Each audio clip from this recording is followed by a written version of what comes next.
తోతాపురి మామిడి రైతులను ఆదుకునేందుకు ప్రభుత్వం తీసుకుంటున్న చర్యలు సత్ఫలితాలనిస్తున్నాయి.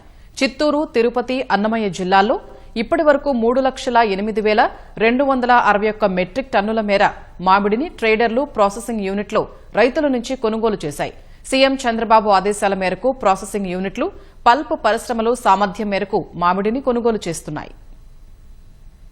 అధిక దిగుబడులతో సరైన ధర రాక ఆందోళనలో ఉన్న మామిడి రైతులకు కూటమి ప్రభుత్వం చేపడుతున్న చర్యలు ఊరటనిస్తున్నాయి. చిత్తూరు, తిరుపతి, అన్నమయ్య జిల్లాల పరిధిలోని కలెక్టరేట్లలో కమాండ్ కంట్రోల్ సెంటర్లు ఏర్పాటు చేసి మామిడి కొనుగోళ్లపై ముఖ్యమంత్రి చంద్రబాబు రోజువారీ సమీక్ష చేస్తున్నారు. చిత్తూరు జిల్లాలో 1.65 లక్షల మెట్రిక్ టన్నులు, తిరుపతి జిల్లాలో 45,000 మెట్రిక్ టన్నులు, అన్నమయ్య జిల్లాలో 16,400 మెట్రిక్ టన్నుల మేర మామిడి కొనుగోళ్లు జరిగాయి. ర్యాంపులు, మండీల ద్వారా మరో 81,000 మెట్రిక్ టన్నుల మామిడి ఇతర రాష్ట్రాలకు విక్రయించారు. మొత్తం 50,922 మంది రైతుల నుంచి మామిడి కొనుగోలు జరిగినట్లు అధికారులు వెల్లడించారు.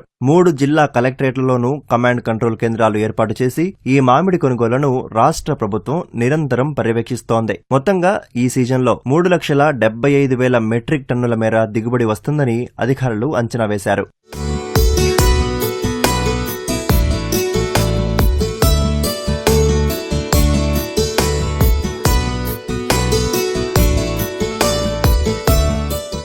ఇటీవలే కుప్పంలో మామిడి రైతులు, పరిశ్రమలు, ప్రాసెసింగ్ యూనిట్ల ప్రతినిధులతో సీఎం సమావేశం నిర్వహించారు. రైతుల నుంచి యూనిట్ సామర్థ్యం మేరకు మామిడికాయలు కొనుగోలు చేసి వారిని ఆదుకోవాలని ప్రాసెసింగ్ యూనిట్లు, ట్రేడర్లు, పల్ప్ పరిశ్రమల యాజమాన్యాలకు దిశానిర్దేశం చేశారు. రైతులకు అదనంగా కిలోకు ₹4 మద్దతు ధరను ఇచ్చి ప్రభుత్వం ఆదుకుంటోంది. ప్రాసెసింగ్ యూనిట్లు, ట్రేడర్లు కేజీకి ₹8 చెల్లించి కొనుగోలు చేయాలని ప్రభుత్వం ఆదేశాలు జారీ చేసింది. మొత్తంగా రైతులకు కేజీ మామిడికి ₹12 ధర లభించేలా ప్రభుత్వం చర్యలు తీసుకుంది. పల్ప్ పరిశ్రమల వద్ద గతేడాది మిగిలిపోయిన ఉత్పత్తిని విక్రయించేలా ప్రభుత్వం చర్యలు చేపట్టింది. పార్లే ఆగ్రో, కోకోకోలా, పెప్సీ తదితర సంస్థలు రైతుల నుంచి మామిడిని కొనుగోలు చేసేలా ప్రభుత్వం ఆదేశించింది. మార్కెట్ ఇంటర్వెన్షన్ పథకం ద్వారా మామిడి రైతును ఆదుకునేందుకు వీలుగా కేంద్రం 130 కోట్లను విడుదల చేయాలని గతంలోనే లేఖ రాసింది.